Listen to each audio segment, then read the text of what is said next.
As the temps start rising, I feel the familiar urge to refresh my closet, but I don't want to waste money on pieces I'll only wear once or for just one season. Thankfully, Quince changes that. Their clothes are timeless, lightweight, and far more elevated than anything else at this price. It finally feels like my wardrobe matches my standards. The best part is that Quince only works with factories that use safe, ethical, and responsible manufacturing practices and premium fabrics and finishes, so you get to look good while feeling good. I'm pretty excited that I have upgraded my athleisure wardrobe for this summer.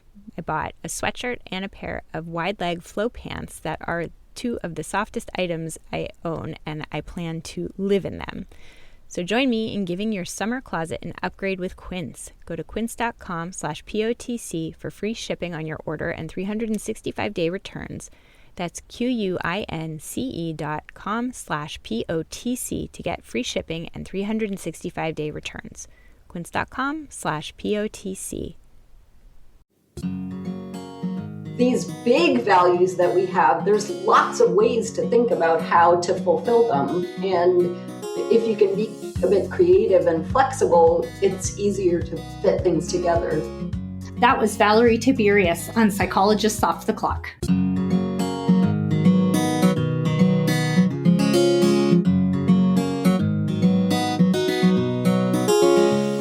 We are three clinical psychologists here to bring you cutting-edge and science-based ideas from psychology to help you flourish in your relationships, work, and health. I'm Dr. Debbie Sorensen, practicing in Mile High, Denver, Colorado, co-author of Act Daily Journal and an upcoming book on Act for Burnout.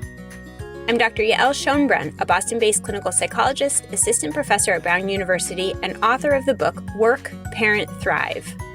And from coastal New England, I'm Dr. Jill Stoddard, author of Be Mighty, the Big Book of Act Metaphors, and the upcoming Imposter No More. We hope you take what you learn here to build a rich and meaningful life. Thank you for listening to Psychologists Off the Clock. Hi, everyone. This is Debbie. I have a conversation for you today with Valerie Tiberius, who is a philosopher, which is kind of a fun change of pace for us to have a philosopher on the show today. And she has a brand new book out called What Do You Want Out of Life? A Philosophical Guide to Figuring Out What Matters. And when I heard about this book, I was excited about it because that question, I think, is such a good one. What do you want out of life? You know, it's a question we all probably ask ourselves from time to time as we're figuring things out. And sometimes as a therapist, clients come in and that's really what it kind of comes down to, is they're trying to figure out what I want out of my life. Maybe they're young and they're just trying to figure out which direction to go, or maybe they've noticed that they're a little unsatisfied with life and they want to make a change. It's a big question and it can be a hard one for folks. And so I was really curious what philosophy had to say about this. And when it came time to schedule our co-host introduction for this episode, I really wanted Yael to do it with me because we talk a lot about some of these different areas of life that matter and how sometimes you have to make some decisions when they bump up against each other. And Yael, I know you have your terrific book on working parents out. And I think this is one of the examples that we kept going back to, is like, how do you care about two big things in your life at the same time? And then how does that play out in an individual life in this finite amount of time that we have on this planet?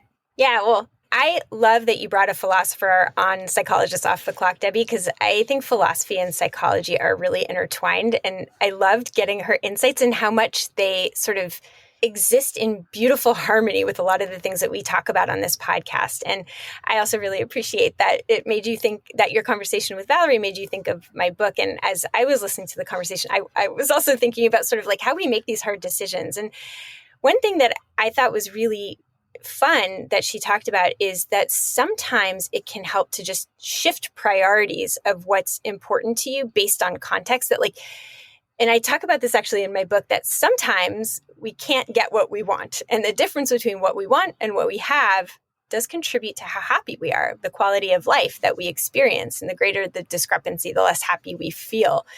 And there really are a few ways to deal with the discrepancy. So one is to lower your expectations, embrace a more realistic view of what's possible. But that can feel a little depressing. A different thing could be to improve what we have. And reduce the discrepancy by like improving whatever isn't going well. But a different approach to dealing with the discrepancy between what we want and what we have involves attention shifting. So when we move attention away from where life isn't what we want it to be and towards other areas that are more in line with our ideals, we, in a sense, control the spotlight of our attention. And I have a whole section in my book where I talk about like spotlighting the stars. And so the approach doesn't change your standards, it just modifies your importance hierarchy. And I think this kind of gets to like, the wisdom of figuring out like what you can change and what needs to be accepted. And sometimes we can't change our reality, but we can change sort of what we focus on. There's that William James quote of like, what we put our attention on is what we experience. I'm butchering the quote, but it's something like that. And she talks a lot about how her philosophy, what she explains in her book, really feeds into that. And I think that is something that we can do when we have these tough choices that cause us to need to pick one thing that's important to us over another, right? Instead of focusing on what we're not picking, to really appreciate what we are picking. I think that's such wise advice to be more satisfied with things, because I think we do sometimes have that natural tendency to focus on, I know I do, right? To focus on the things that aren't working out, or the areas where we're struggling, or the areas where we feel like we're missing something. And it's that, that slight shift in how we're thinking about it that can make a big difference in terms of our satisfaction.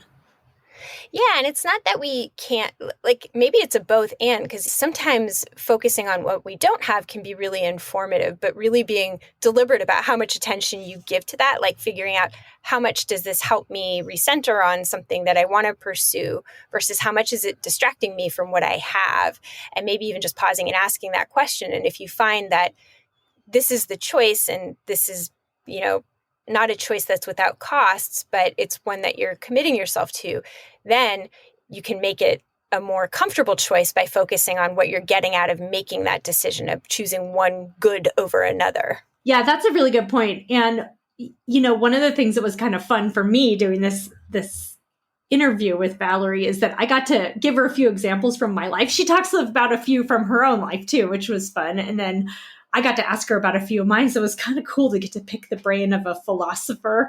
And I think that you'll probably recognize some of the examples. They're pretty like universal. And so you probably will hear a few that you can relate to yourself. So we hope you listen to those and find something helpful in this conversation and learn a little bit about what you want out of your life. Dr. Valerie Tiberius is the Paul W. Frenzel Chair in Liberal Arts and Professor of Philosophy at the University of Minnesota. Much of her work has taken a practical, empirical approach to philosophical questions, trying to show how these disciplines can improve the world for the better. She has published numerous reviewed papers and several books, including The Reflective Life, Living Wisely with Our Limits, Moral Psychology, A Contemporary Introduction, Well-Being as Value Fulfillment, How We Can Help Each Other to Live Well, and her new book, What Do You Want Out of Life? A Philosophical Guide to Figuring Out What Matters. And that's what we're here to talk about today. This book is hot off the presses. It'll be coming out right around the time this episode is released. And, I have to say, well, first of all, welcome, Valerie. I'm so happy to have you here. Thanks. Thanks so much for inviting me. And it's kind of fun for me because we do occasionally have people on the show who are outside of the field of psychology or mental health, but rarely a philosopher. In fact, I'm not even sure if we've had a philosophy professor on the show before. I'd have to double check on that, but certainly it's a little bit different than typically who we have on our show. And I am just really excited to hear about how psychology and philosophy can kind of intertwine to help people with well-being. That's actually it's kind of not surprising to me what you just said, and also a little bit sad given the history of philosophy, because ancient philosophers were, I guess they weren't exactly therapists, but they had schools that were the whole point of which was to help people live better lives. And so they, walked around in the marketplace talking to each other about how to live well. And philosophy, we haven't really, we've strayed from that history and done something different. So I'm glad to be here. Glad that you would find the book interesting. Makes me happy. Yeah, well, thank you. Yes. And I think that it's interesting. There's a quote in your book. You say, philosophy offers a coherent way of thinking about what matters in life. And I think the two really do go together and historically have gone together, philosophy and psychology. But over time, I don't know, when I took a philosophy class in college, it was not like your book, which I think is much more practical and applied and has a lot to offer in people's lives. And as a therapist, I hear people come in a lot of times. Sometimes it's a young person or someone who's going through a life change or upheaval, or just someone who's not very satisfied. And that's kind of what they're looking for, right? Is what do I want out of life, and what matters in life? Why do you think philosophy can add something maybe that therapists might not naturally be thinking of? So because I'm not a trained therapist, I'm not very informed about what therapists do, except from my own experience in therapy, which I've had. But some therapists the kind of therapy I'm probably most familiar with is cognitive behavior therapy, which actually has a lot in common with a certain philosophy, Stoic philosophy, uncovering the cognitive roots of your problems and sort of talking about whether those the beliefs that are supporting your negative emotions are rational or not rational, sensible things to believe or not. There's a lot in common there with Stoicism, but I don't think. So one of the things that philosophy does is it tries to offer a whole world view about how things fit together. So rather than sort of jumping in as a philosopher to let's identify your problems and figure out some steps to solve them, or let's try to do a deep dive and figure out the great historical roots of your current troubles. Philosophy just its goal, I think, well, that's a little bit grand, but what philosophy aims to do is to provide a kind of theoretical perspective on what we're trying to do in life and why it's hard and how to get through it. But it doesn't dive into the details of individual people's lives. I think you need therapy for that. Right. Yeah, and I think that makes sense, right? Because as a therapist, people come in and we dive into those details. What's the problem here? What's going on? What's working? What's not working? And I think even as a therapist, just having that overall framework and helping people figure that out in their lives, those big questions can often go hand in hand with that. And, it was one of the challenges of writing the book, actually, was that you have to give, as you said, it's more applied and more practical. You have to give examples if you're talking about these things and you want the book to be interesting and useful to people. But, you don't want the example to be the point. It's just supposed to illustrate the big picture, because I would like it if people could take the big picture and apply it to their own lives rather than, because of course I can't interact with every reader and say, this is your problem. Let's figure out what to do about that. I rather have to depend on the reader to kind of draw from my, vague sort of examples, something about their own life. Yeah. Well, I think you're effective in doing that. And I think as we go through the conversation today, we might draw from a few examples as well that most people will relate to. If not directly, they'll be able to kind of think how it applies to them. And the main theory I think that you offer in your book is called the values fulfillment theory of well-being. And I was wondering, I know this is a big topic, but if you could give sort of a brief introduction just to orient the listeners, what that theory is and what it has to offer. So I take it to be a theory of well-being or living well. And the basic idea is that you live well when you fulfill or realize or live up to the values that are important to you and fit who you are as a person. and the values that fit together in a way that lets you fulfill as many of them as you can over the course of your lifetime. So basically, the really nutshell version is a well-lived life is a life that's rich in value fulfillment. That's the short answer. Yeah, I love that. And you talk about both values and goals, and to some degree, the way that you write about them, they're pretty similar in a lot of ways, but there are some differences. Could you tell a little bit about how you define those two?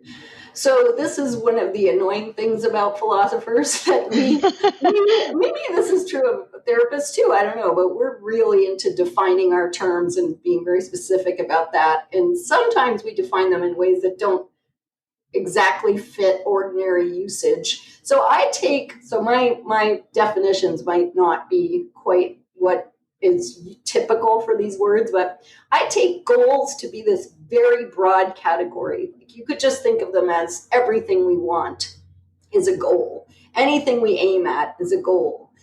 So that can include all sorts of things, like from, I want to clip my fingernails to I want to get promoted or have a baby or whatever.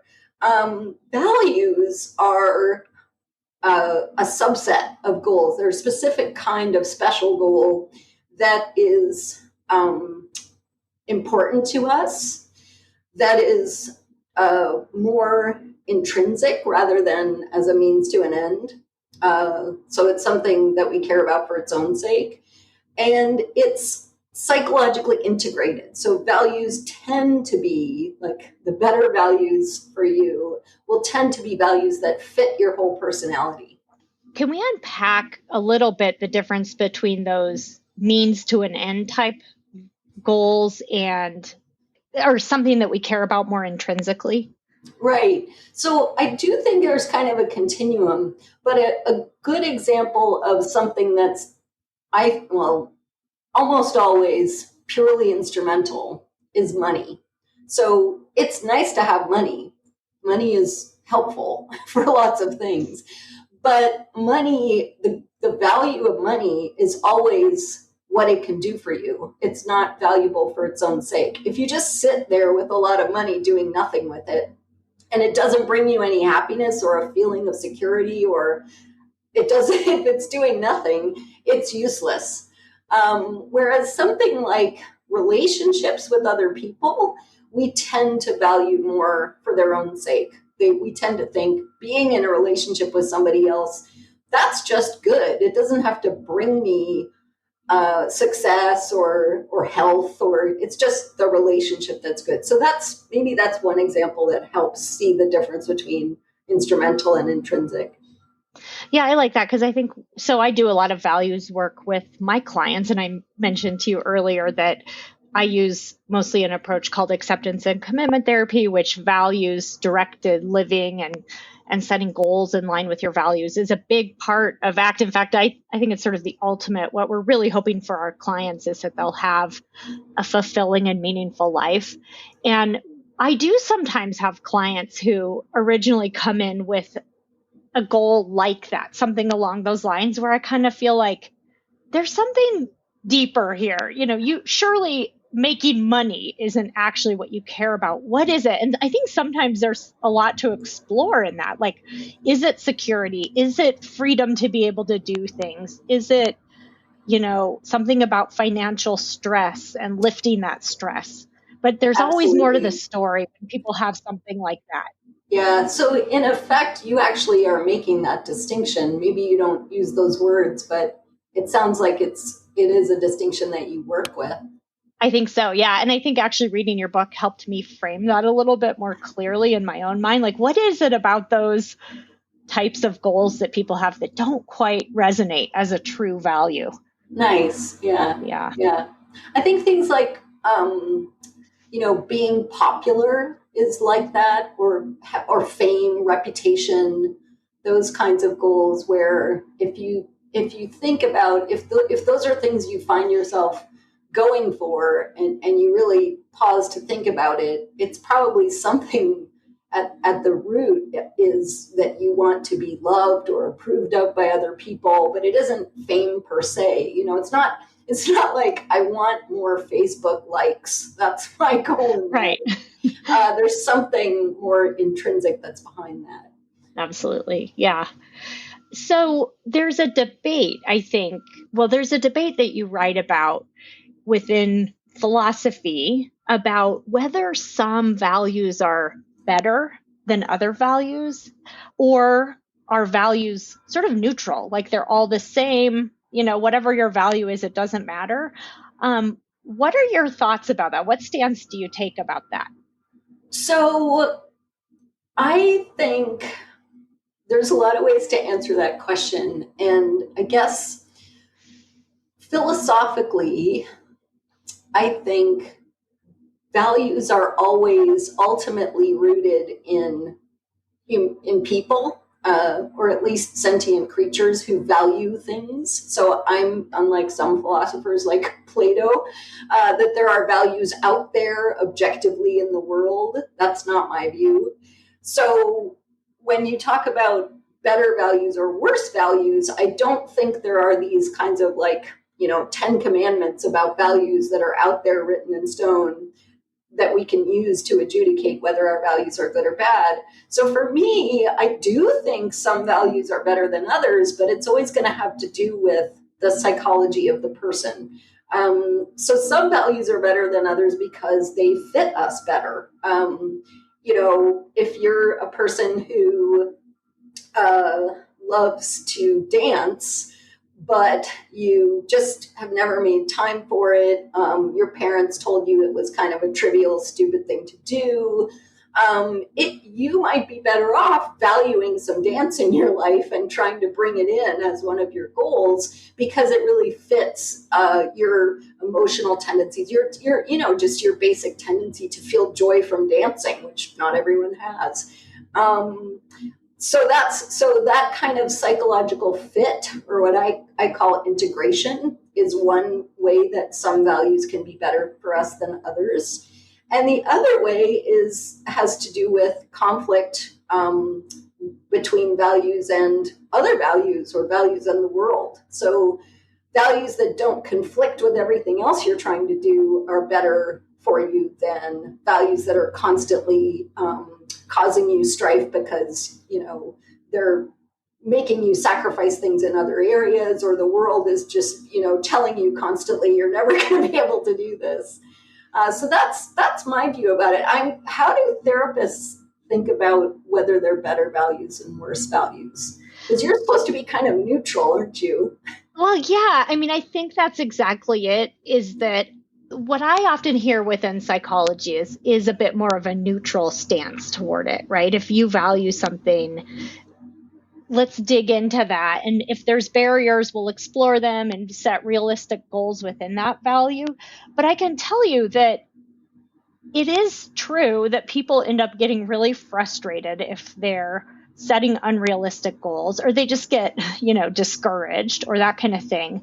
And this piece that you said about our human nature, and we are such social creatures that I think when it comes down to it, pretty much everyone I've ever done values work with, there's something in their values related to relationships, as you said earlier. And maybe people worry, if I'm really neutral about values, if the stance is neutral about values, are people going to value, mass murder or something like that? And it's like, I've never heard that. I don't think it's really a very common thing for most people to have a value like that.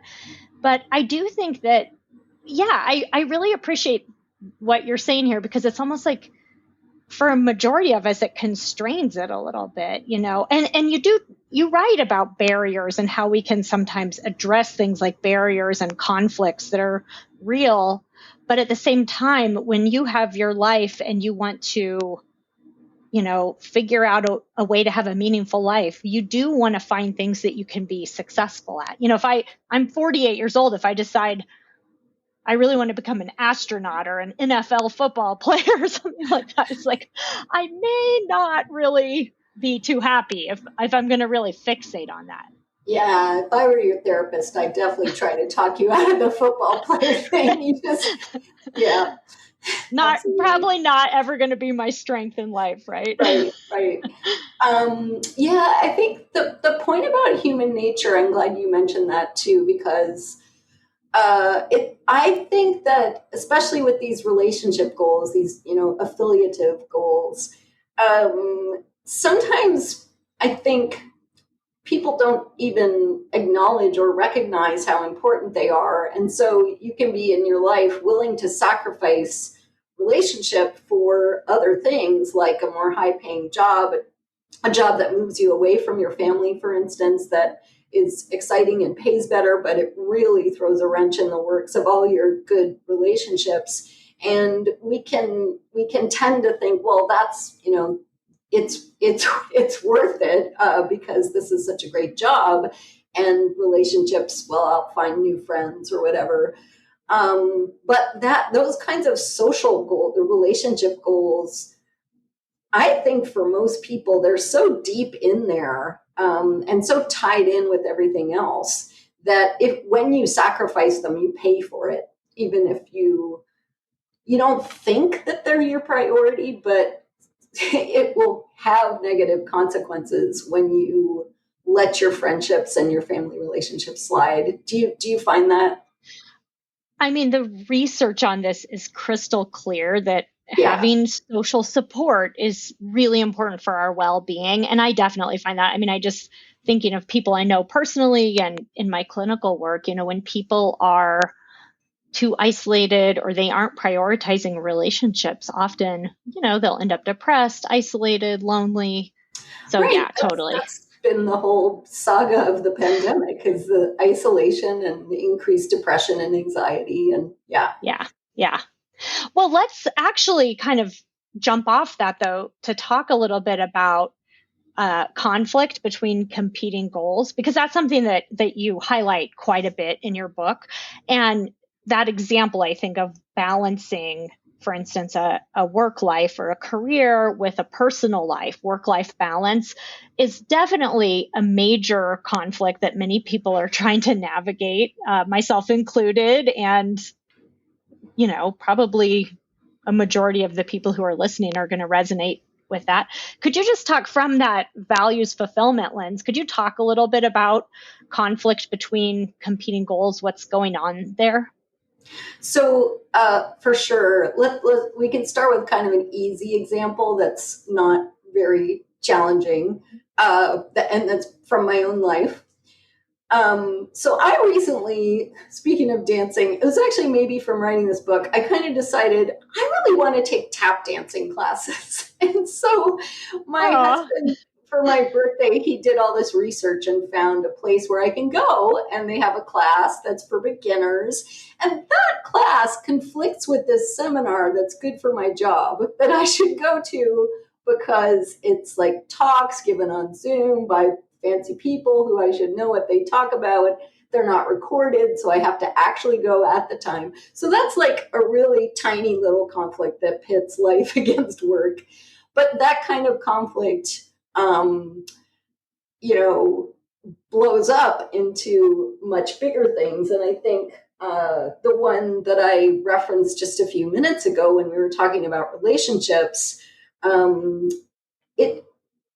you can think of cases where taking a new job, doing something that advances your career goals, maybe moves you away from the people you love, or demands so much of your time that you'll have much less of it to give to your children or your spouse or your partner or friends or whatever.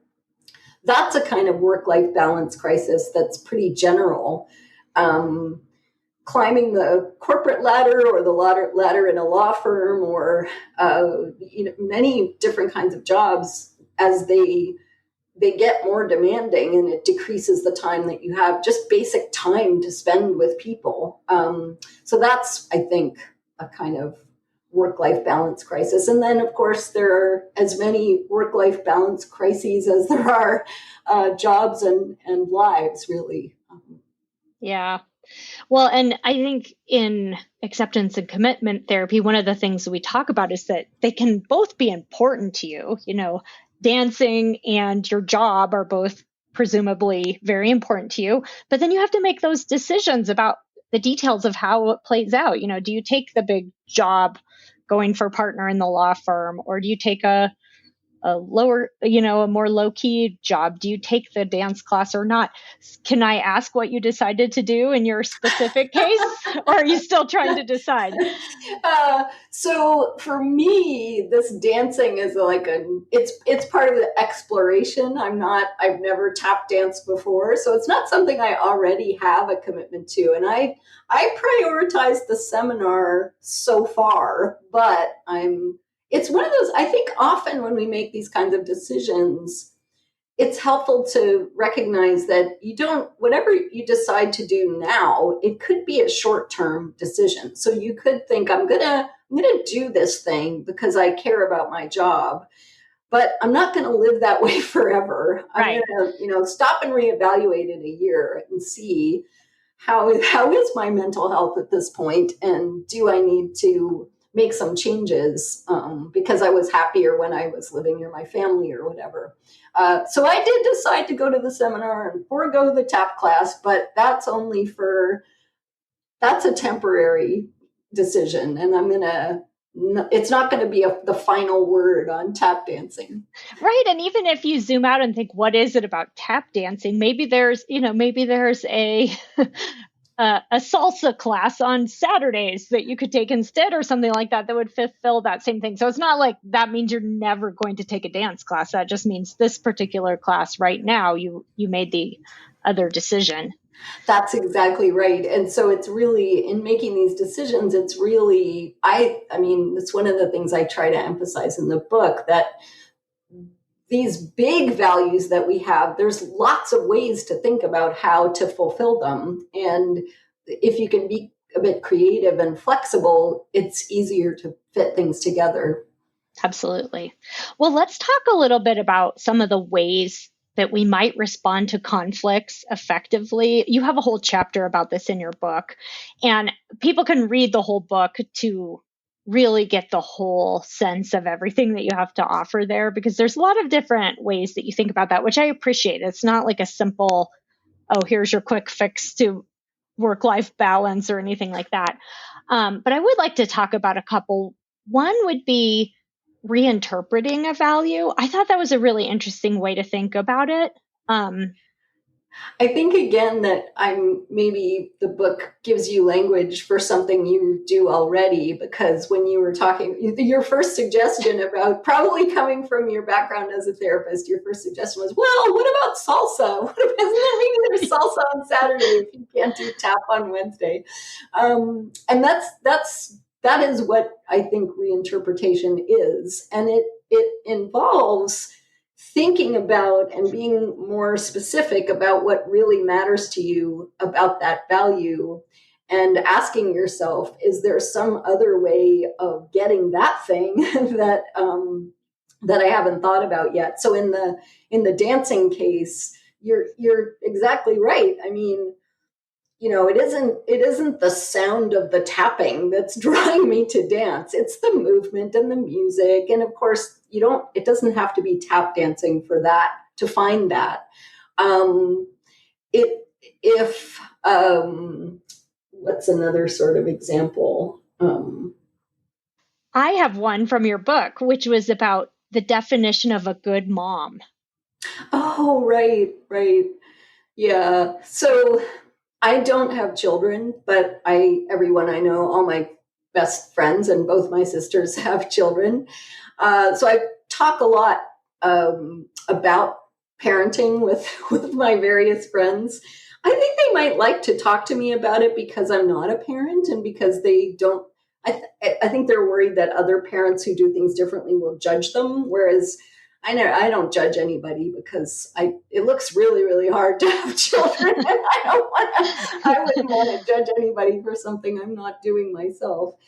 But I have noticed that, I have some friends whose standards for being a good mom are really, really high. And so that if they fail to make the cupcakes from scratch for the the bake sale, or they end up having to buy their kid a Halloween costume from a store rather than sewing it themselves. They just feel like a failure.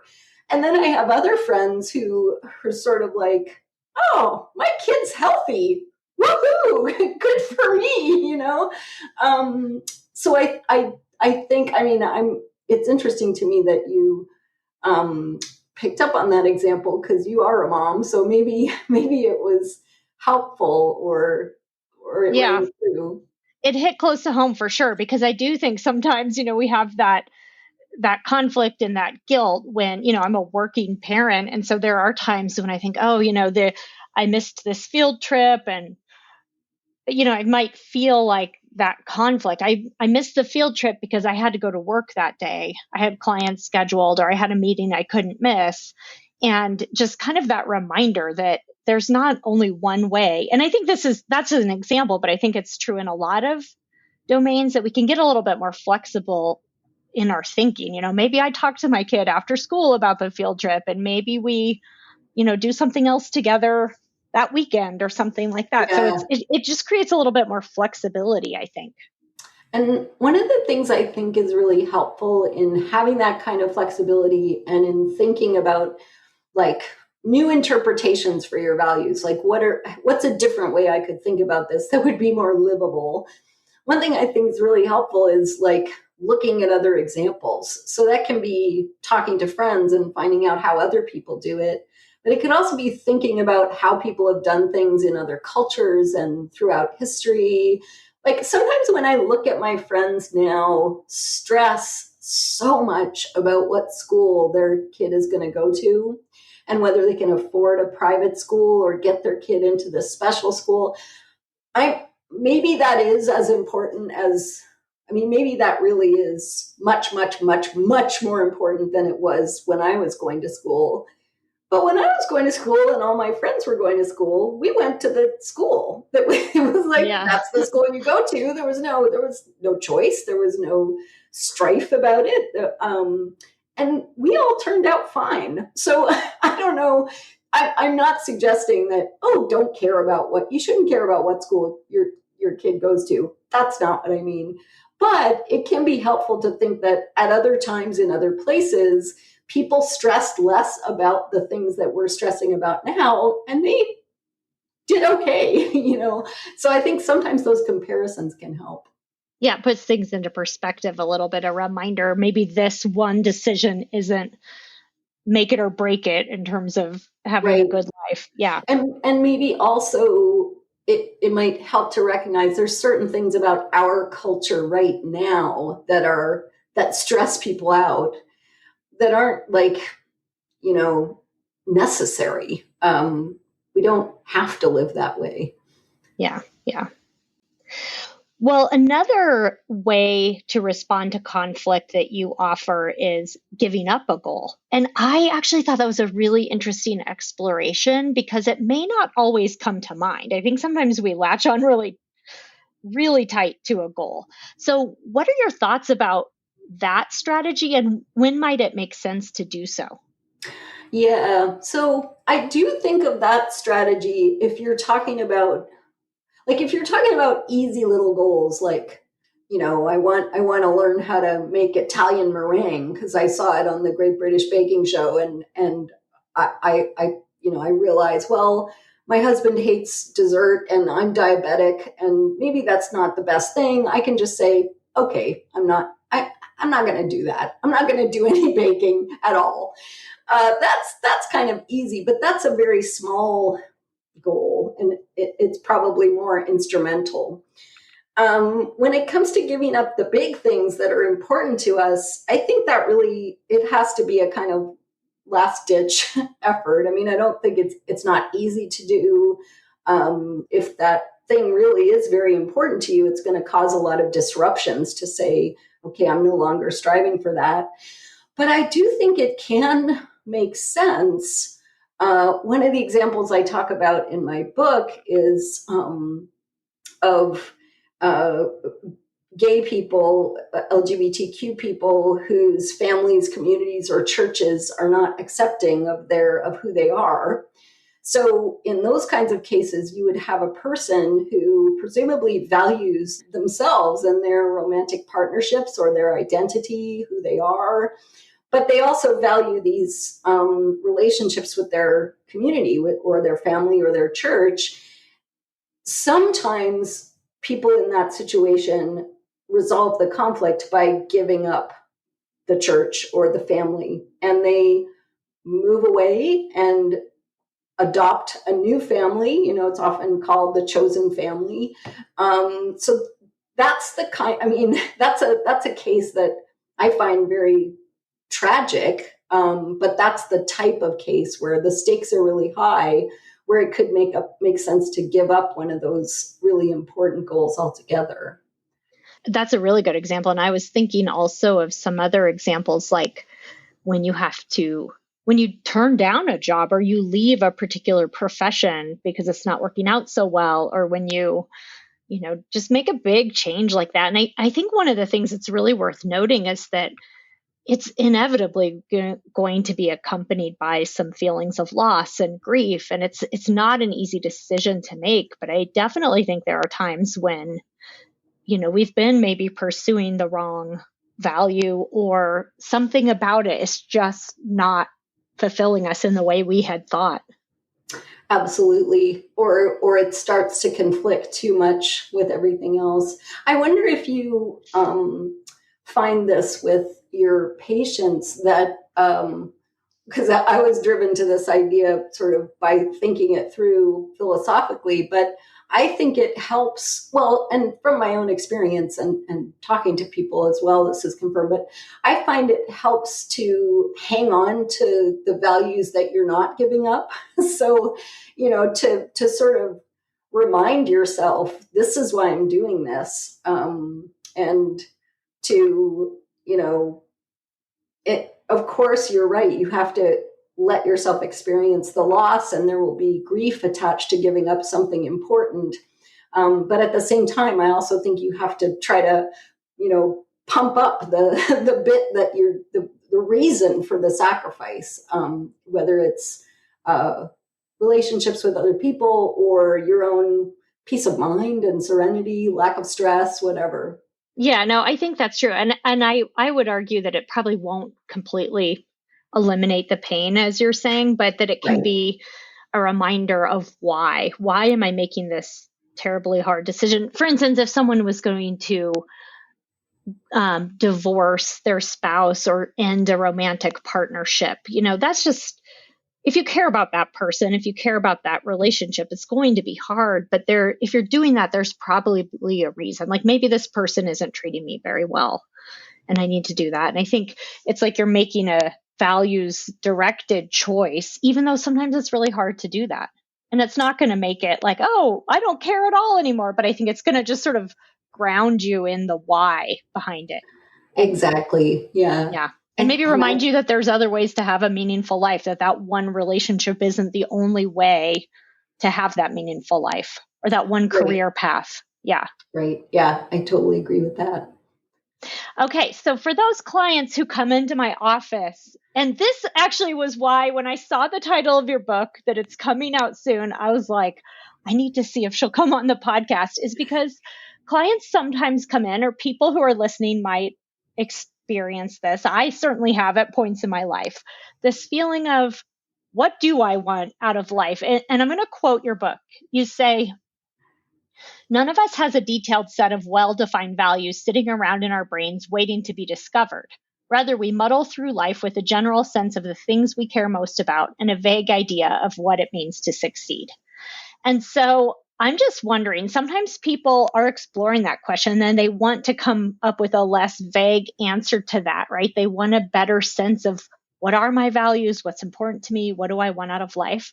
So there's a lot of ways to look at that question in your book. Again, you have a whole chapter with some different ways that people might think that through. But I was wondering if you could give a few examples of how people can start to explore that for themselves. So it's interesting, when I was kind of thinking about, I knew you were going to ask me about this. And when I was thinking about the strategies, so I I have these different strategies that are, it's sort of a bird's eye view. Like, here's a general strategy for thinking about what you really want and what really matters to you. And when I was thinking about it, I was reflecting on how many of those strategies could be done really well with a therapist. So one of the strategies, the first strategy I talk about is introspection, which has a lot of limits. I think that's the sort of common way of, if you think, what do you want? Well, you just look inside and you'll find it out. You'll discover all your desires sitting there, all your goals and values. And I think we're not that transparent to ourselves. So we look in there and we can't really, we don't always see the truth, I guess.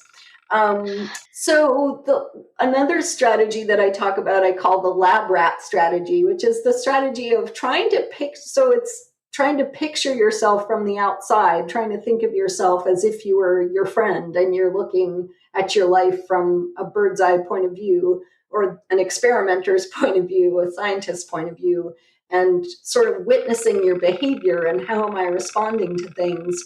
I think that can be helpful, but that's also a way in which therapy can be helpful, because a therapist is literally another person who can reflect back to you what you're, can make inferences based on like what you say and how you report that you feel about things. A therapist can see what that means in a way that you might not be able to see. And then I also talk about learning from other people, which I think I've learned a lot about myself and what I care about from friends who, a good friend who's sensitive and can put things in a nice way, can tell you can tell you things about yourself that you might not easily see. There's a kind of a little example of that I remember from when I was in high school. I was reading Dostoevsky's Crime and Punishment because it was good literature and I was a serious student, and I felt like that was really important to read. And my best friend at the time, at one point she says to me, Valerie, every time you read that book, you get really grumpy and depressed. Now, that's not so relevant to the goals of my life, but it is just an illustration of how other people it's not so much mirroring, I guess that's the wrong word. Other people can see things and put things together in a way that you can't because of various defense mechanisms you have, or a self-conception that you don't want to break. So that's again connected to therapy, because I know therapists are not friends, but they are maybe sometimes better than friends because they don't have an agenda of their own. Yeah, we certainly observe what we're seeing, or try to pay attention to that. Yeah. There absolutely is a lot of overlap in those strategies, I think, and some of the skills I've learned as a therapist over the years. And sometimes it is just observing people and helping them pay attention, like noticing certain emotions that show up, vitality or regret or longing. I think there's different emotions that can point to values, whether you're on track or off track. Even noticing people's eyes light up when they talk about something or an emotion show up. And then sometimes we do more experiential things, like imagine the speech someone's going to give at your funeral or something like that. It's like we can try sometimes to really evoke it a little bit, because whatever comes out there's going to be something powerful about that. Yeah, I do that. I give that assignment to my intro students. When we're talking to Intro to Ethics, we do a section on well-being, and I ask them I don't do the obituary thing because it seems a bit morbid with teenagers. So or, young early 20 somethings. So I have them write the toast at their 80th birthday. So they have to write about what they hope that someone would be saying about them when they're turning 80. And of course, so many of them mention relationships. Like, it's kind of astounding how many of them talk about, I'll be surrounded by my grandchildren and they will say that I was a good father, brother, mother, sister, whatever. And I've always found that to be quite, it's almost moving, but it's certainly impressive. Yeah, I mean, I think that just really highlights how, because that's my experience too, is that when people do exercises like that, in almost every case, relationships rise to the top and of some kind. It might be different relationships or different qualities of relationships person to person, but there's almost always that social aspect of it, that connectedness. And again, it speaks to our human nature and how certain values are pretty close to universal. Maybe not 100%, but I would say a majority of us, that's going to really rise to the top. Do you ever find that you have a client who just doesn't seem to have those kinds of relationship values? And what do you do about, or maybe you haven't had such a person? I can't really think of a time when that wasn't in there somewhere. I mean, I do think there's a lot of differences between people and what that looks like and where that fits into other areas of their life. And sometimes people are pretty off track, and that might be part of why they're coming in. They really care about relationships, but they're really isolated. And then that's a big part of our work together is, what's getting in the way and how can we get you closer to what you want? But to this day, I have not had a single person who's like, I don't care at all about other people. I don't care about relationships. Those people might exist, but they're not coming to therapy. I mean, right. That's a good point. Yeah. I'm so glad to get that perspective. Philosophers have a great tendency to come up with wacky counterexamples to things. So you propose something, and the philosophical instinct is to think of the one weird case that would falsify what you're proposing. And I've always in my work, I've always been the person who's saying, well, yeah, there can be a few weird cases, but by and large, people are like this. And it doesn't always fly in philosophy. Yeah. So I'm glad it's flying here. Well, and I hear that in psychology too. People say, well, what if you're doing values work and they, again, they value some really antisocial thing. It's like, okay, there's people out there doing terrible things, but I don't know. I don't see it. Usually it's not, if that's happening, it's usually not really even resonating with their value. That is precisely I get that all the time from when I talk about my theory. People will say, well, what about people with grossly immoral values? What about heinous, evil people? And I'm sort of like, yeah, there are a few, maybe historically there are some people like that. What does that mean for the rest of us? I mean, we don't want to become those people. Like, would that be good? No. And I also think they're quite rare. And you're right, unlikely to seek therapy. If the ones who truly don't care. Values. Yeah, Exactly. and I definitely have had people who come in because they feel guilty. I think that's different than not caring. It's like they think, oh, I've done something, moral injury. We've actually had an episode in the past on moral injury. Like there are people who have done things, for instance, in combat or, they lose their temper or something like that. But the response they usually feel is remorse because they're like, well, that's not consistent with my values. And to me, that's a much more common thing than I see. I think those, there's people with no remorse out there. Again, I don't know what they're doing, but they're typically not in my therapy office. Yeah. And from what you read, soldiers can be extremely tormented by the things they do in war. Absolutely. It's really hard to get over it because of that conflict between their moral values. Yeah. Yeah. So there's two more questions that I want to ask you. One is about that idea of a morals values conflict. And I want to take a look at this question you ask in the book, which is how our moral values harmonize with our other values. So I had an example of this, okay? And this is an example of when doing the right thing isn't quite in line with what we really want to be doing. And so the example that I came up with is I love to travel. That's always been like my greatest vitality and just passion is traveling. And when I was younger, I used to do more travel. And obviously there are barriers like money and time off and all the responsibilities and that kind of thing. Pandemics, right? But I still love to travel, and I love to travel with my kids and take them new places and have adventures. I'm also concerned on a moral level about the environmental impact of flying all over the place, which I've been reading more about, the impact of tourism industry on, certain places. It's really a problem for the people who are native there and their economy, being able to afford housing if there's all these mega hotels. So anyway,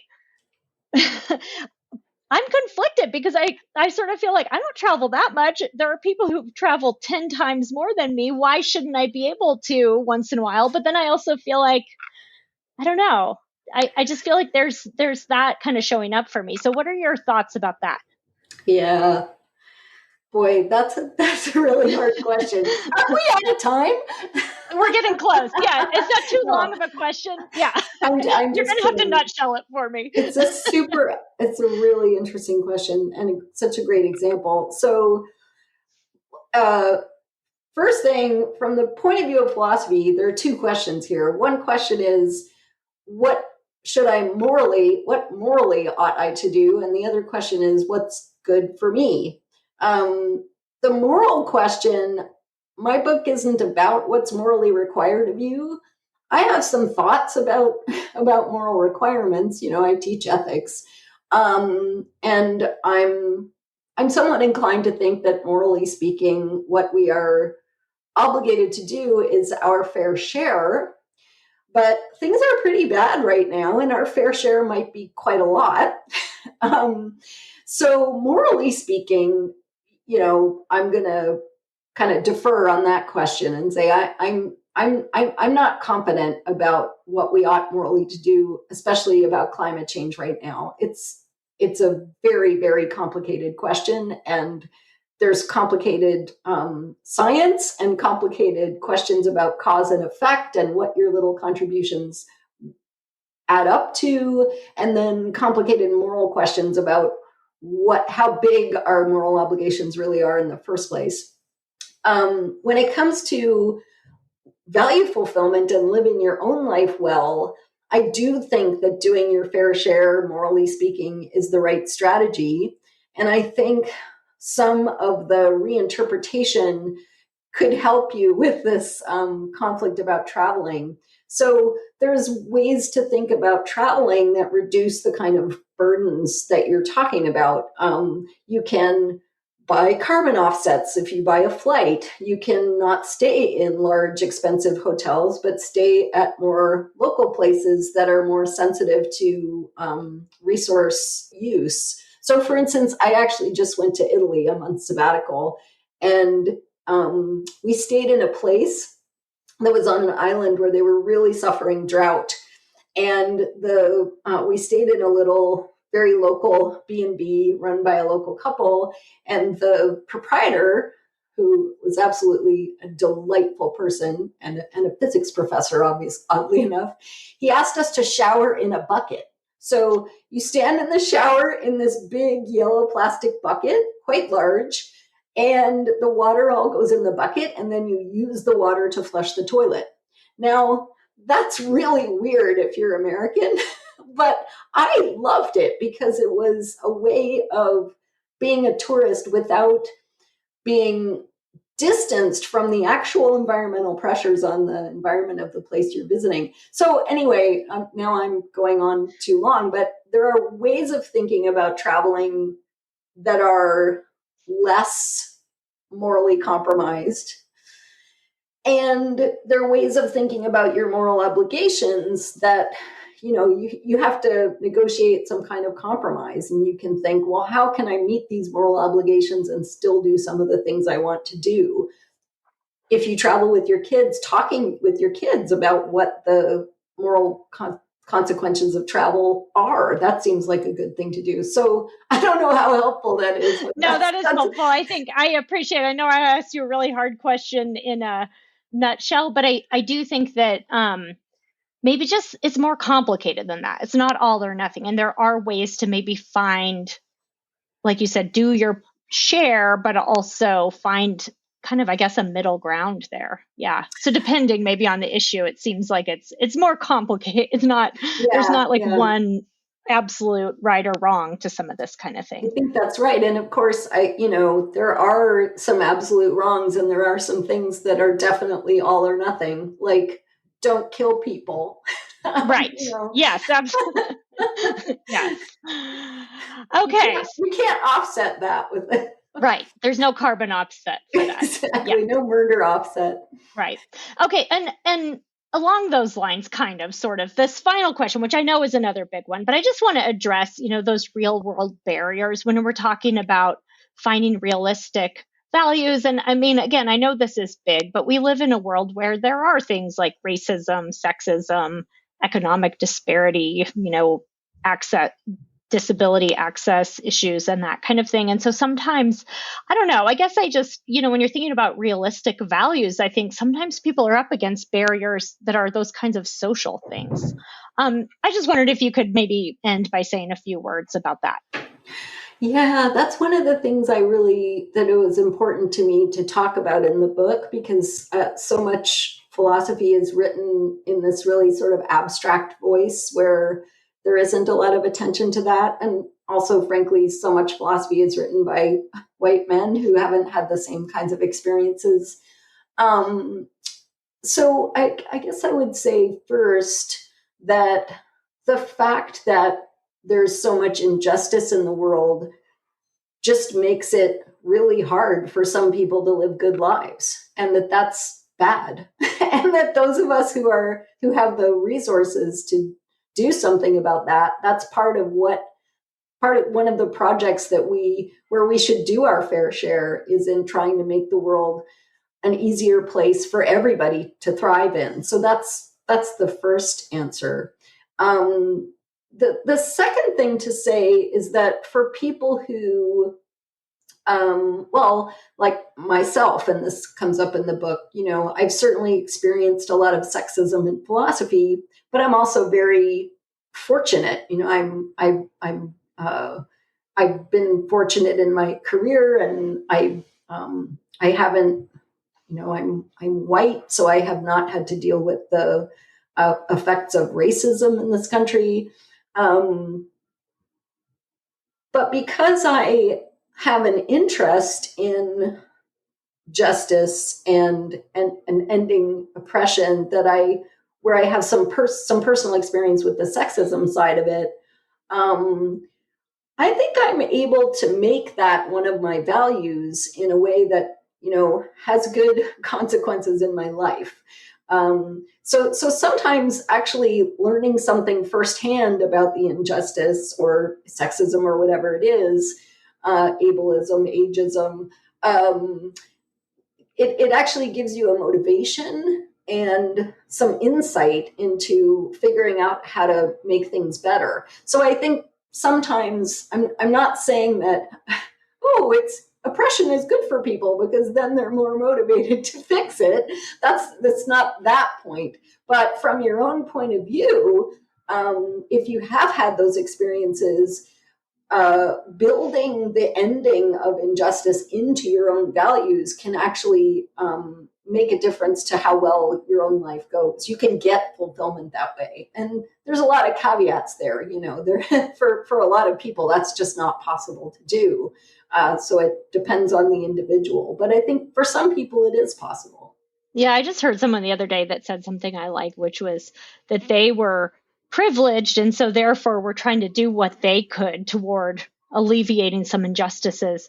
And they said something like, and I know there's people who don't have the privilege of doing that, and I'm kind of doing it for those people so that they can take that load off themselves. And I liked that. Whether or not you're directly impacted by some of those, you can still do your part and bring something to the table. Yeah. Yeah. Well, Valerie, I wish we didn't have to end the conversation because I feel like there's so much more I want to talk to you about, but we have run out of time. It was really fun for me to hear a slightly different take on some of the same kinds of things we grapple with over here in the field of psychology. So thank you so much. Where can people find you? The title of your book, again, is What Do You Want Out of Life? A Philosophical Guide to Figuring Out What Matters. And can people find you online if they want to learn more about your work? Yeah, I have a website. It's valerietiberius.com. And that's probably the best place. Okay. Well, thank you so much. We will link to that and to the book as well on our show notes for today's episode. Valerie, thank you very much. Thanks so much for having me. This was delightful. Hey, Psychologists Off the Clock listeners, I'm going to guess that if you are listening to this episode, that you love to geek out about books in psychology. So if you are a fellow book nerd like Yael and I, and all of the people around you are tired of you talking about books, then you can join us once a month to really take a deep dive into the books that we're going to be reading together. So if you want to join us, all you have to do is send an email with the subject heading RSVP to offtheclockpsych@gmail.com, and we'll send you information for upcoming meetings of the book club. We hope to see you there. Thank you for listening to Psychologists Off the Clock. If you enjoy our podcast, you can help us out by leaving a review or contributing on Patreon. You can get more psychology tips by subscribing to our newsletter, and you can find us wherever you get your podcasts. Connect with us on social media and purchase swag from our merch store by going to our website at offtheclockpsych.com/merch. We'd like to thank our strategic consultant, Michael Harold, and our dissemination coordinator, Katie Rothfelder. This podcast is for informational and entertainment purposes only and is not meant to be a substitute for mental health treatment. If you're having a mental health emergency, dial 911. If you're looking for mental health treatment, please visit the resources page of our website, offtheclockpsych.com.